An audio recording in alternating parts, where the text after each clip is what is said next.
In my previous video, I showed you how to encourage your bees upstairs into your flow hive super. In this colony here, I did that 2 weeks ago, and I'm going to show you just how well it's worked. As I said in the previous video, you need to make sure that your brood box is completely full to the brim with bees and with brood, but don't get caught out by making them fill it with honey.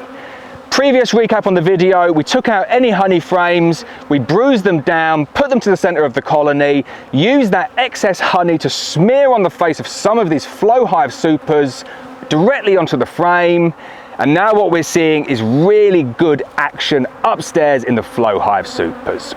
Easiest way for me to show you, get it on camera. First thing we're going to do is open the door and show you why it's a little bit misleading using these doors, because the bees don't always work on the outsides first. So if you were to take off your window and you were to see this activity here, I know the window needs a little bit of a clean from the inside, maybe a job for the winter. You'd kind of think, okay, we've got bees up in the super. This is very good news, and I would say this is like 70 or 80% of the battle, actually getting the bees to go up there. You do that by smearing all of your mush, all of your wax, all of your honey on the frames, and you force the bees up there to clean them.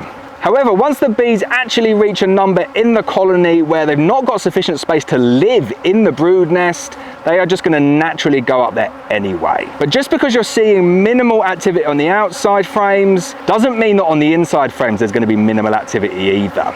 Let's get in, I'll pull out the central frame and I'll show you just how well the bees are doing. So top of the flow hive super again, doesn't look like a huge amount of activity, but really good to see bees even up here. Once you get the bees going up there, they will, if there's a flow, start storing the honey up there.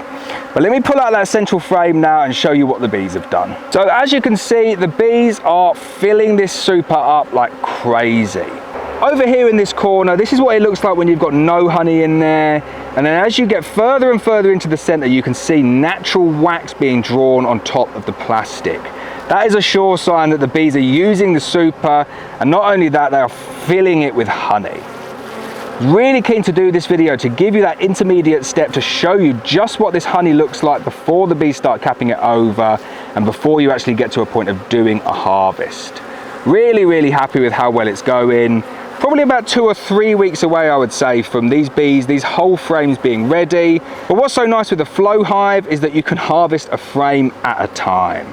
So as soon as I go in here and look at this frame and see that it's completely capped over, I know I can turn that screw and I can go and extract some honey directly from my hive.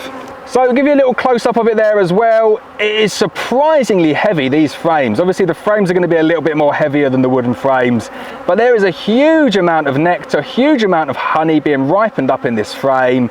So happy with it. Can't wait to get that key out and actually try some local flow hive honey. So there we go, a little quick look inside the flow hive, showing you that those tips and tricks really do work. If you're struggling to get your bees up, make sure they're strong enough, make sure they're not storing honey in the brood nest. If they are, bruise the frames, stick them in the center, smear wax and honey on your flow hive super frames, and you too will get colonies like this that are working towards a really nice flow honey harvest.